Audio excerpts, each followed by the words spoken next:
Olha, se tem um personagem em Naruto que realmente personifica a superação, esse personagem é o Rock Lee. A gente vai mergulhar na história dele, porque é um paradoxo incrível. Um ninja que pegou a sua maior fraqueza e a transformou na sua maior força. E a jornada dele toda meio que força a gente a pensar numa questão central, sabe? Será que o ninja consegue mesmo ter sucesso sem o que a gente pode chamar de magia? Essa pergunta, no fundo, é o que define cada passo que ele dá na história. Então, para a gente entender o tamanho do desafio do Lee, é crucial separar as artes ninja. Pensa assim, de um lado tem o taijutsu, isso é pura habilidade física, combate corpo a corpo, sem truque. E do outro tem o ninjutsu e o genjutsu. Aí sim entram as técnicas sobrenaturais, os ataques com elementos, as ilusões, basicamente o que a maioria dos ninjas usa para lutar. E é aí que entra o Rock Lee.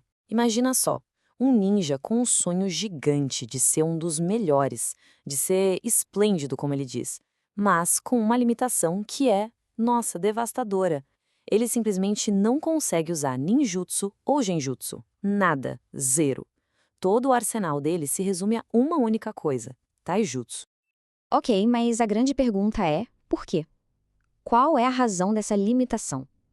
Bom, existem algumas teorias bem interessantes que tentam explicar essa condição tão única dele. A primeira teoria, e talvez a mais aceita pelos fãs, é a do chakra limitado. A ideia é que o Lee simplesmente tem muito pouco chakra, sabe? Aquela energia vital que todo ninja usa.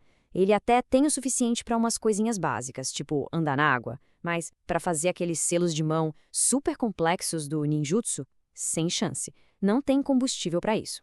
Uma outra hipótese vai por um caminho diferente. Ela diz que o problema não é a falta de combustível, mas sim uma inaptidão de nascença mesmo. Nessa teoria, o Lee nasceu sem o dom, sem aptidão natural para usar ninjutsu e genjutsu. Isso teria forçado, desde sempre, a focar toda a sua energia no único caminho que restava: o combate físico. E claro, tem a teoria que olha para fora do universo de Naruto, para o criador da obra. Muita gente acredita que o Rock Lee é, na verdade, uma grande homenagem à lenda das artes marciais, o Bruce Lee. E faz todo sentido, né? O nome é parecido, o aniversário, o estilo de luta, tudo aponta para uma inspiração que coloca o esforço físico e a arte marcial pura bem acima de qualquer poder místico. Mas olha só, uma limitação só se torna um beco sem saída quando não tem ninguém que acredite no potencial da pessoa, né? E na vida do Lee, essa pessoa existiu. Seu mentor. Uma figura que foi, sem exagero, a mais importante da vida dele. Estamos falando do Mighty Guy. E o mais incrível é que ele também era um especialista em taijutsu. Então, quando ele olhou para o Lee, ele não viu um garoto com um defeito. Ele viu uma oportunidade. Guy se tornou muito mais que um professor para ele. Foi quase um pai. Um pai que tinha uma convicção inabalável, a de que o trabalho duro, sim, pode superar o talento que vem de berço. E essa filosofia que o Guy passou pro Lee, nossa, é o coração do personagem. É a crença de que a dedicação e o trabalho duro são as ferramentas mais poderosas que existem. Ferramentas que podem de verdade quebrar qualquer barreira que o destino coloque no caminho. Mas como é que se coloca uma filosofia dessas em prática? Bom, com um treinamento que era, francamente, brutal. Coisa de outro mundo. A gente está falando de exercícios de resistência, com pesos absurdos amarrados no corpo, sessões de sparring sem fim, para refinar cada mínimo movimento e, talvez o mais importante, um foco gigantesco em construir uma força mental inabalável. E todo esse suor, toda essa filosofia, tudo isso ia ser testado no fogo. Chegou o momento em que todo esse esforço culminou em uma das lutas mais icônicas e memoráveis de todo o anime. A luta que ia mostrar para o mundo inteiro o verdadeiro poder da perseverança.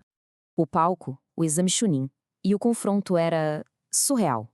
De um lado, Rock Lee, o azarão total, o cara que só sabia lutar no corpo a corpo. Do outro, Gaara da Areia, um gênio, temido por todos, que era considerado simplesmente intocável, protegido por aquela defesa de areia que parecia impenetrável. E aí acontece aquele momento.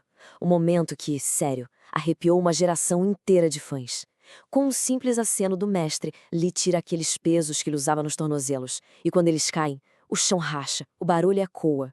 A revelação de que ele estava lutando o tempo todo com uma desvantagem absurda foi simplesmente eletrizante. Mas nem isso era suficiente. Para finalmente quebrar a defesa do Gaara, o Lee teve que usar sua carta na manga, uma técnica proibida que o Guy ensinou, os 8 portões. E isso é uma aposta de tudo ou nada. Abrir esses portões de chakra libera um poder físico que é inimaginável, mas o custo é devastador. A cada portão aberto, ele arriscava a própria vida. No fim das contas, o Lee perde a luta. Ele é derrotado e fica com lesões terríveis. Mas o sentimento geral, o consenso, é de que ele teve uma vitória moral. Ele conseguiu o impensável.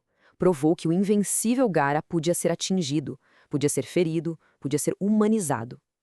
Lee pode não ter vencido a luta, mas ele ganhou o respeito de todo mundo ali e abalou completamente a confiança do seu oponente. E agora a gente chega na parte mais fascinante, porque essa história toda, essa jornada épica de superação, tem um paralelo direto com um conceito muito poderoso da psicologia do mundo real. A filosofia do Lee está toda resumida nessa frase dele, no seu lema. Ele basicamente diz: eu não nasci com talento, mas eu trabalho duro e nunca desisto. Esse é o meu dom. Ele não enxerga a falta de talento como um problema, mas como o seu ponto de partida. E essa mentalidade é a ponte perfeita para uma teoria da psicologia que é incrível. Essa teoria vem da psicóloga Carol Dweck, da Universidade de Stanford. Ela desenvolveu um conceito que, nossa, parece que foi feito para descrever o Rock Lee. É a teoria das mentalidades, ou mindsets. Basicamente, a Dweck diz que existem 2 tipos de mentalidade. De um lado, a mentalidade fixa. É a galera que acredita que a habilidade é uma coisa inata. Ou a pessoa nasce com ela, ou já era. Do outro lado, tem a mentalidade de crescimento, que é a mentalidade do Rock Lee. É a crença de que qualquer habilidade pode ser desenvolvida com esforço. Para essa turma, o fracasso não é o fim do mundo. É só uma chance de aprender e melhorar. E a jornada do Lee nos dá de bandeja 4 lições práticas sobre como ter essa mentalidade de crescimento. Primeira, seja realista sobre suas limitações. Aceite-as. Segunda, foque apenas no que está sob o seu controle. O resto é ruído. Terceira, quebre seus objetivos gigantes em passos pequenos, um de cada vez. E a quarta, tenha fé na sua própria capacidade de evoluir. Então, no final das contas, qual é o legado do Rock Lee? Porque, convenhamos, ele é muito mais do que só um personagem secundário. A história dele mostra de uma forma brilhante que as nossas limitações não precisam ser um ponto final. Na verdade, elas podem ser exatamente o contrário, o ponto de partida. O começo de um caminho diferente, um caminho único, mas que também pode levar à grandeza. E tudo isso nos deixa com uma última reflexão para fechar. O que é a verdadeira genialidade? Será que é algo que simplesmente nasce com a pessoa, um talento inato? Ou será que a genialidade é, na verdade, algo construído, tijolo por tijolo, através de um esforço que não para nunca? A história do Rock Lee, com certeza, nos dá uma resposta bem poderosa para essa pergunta.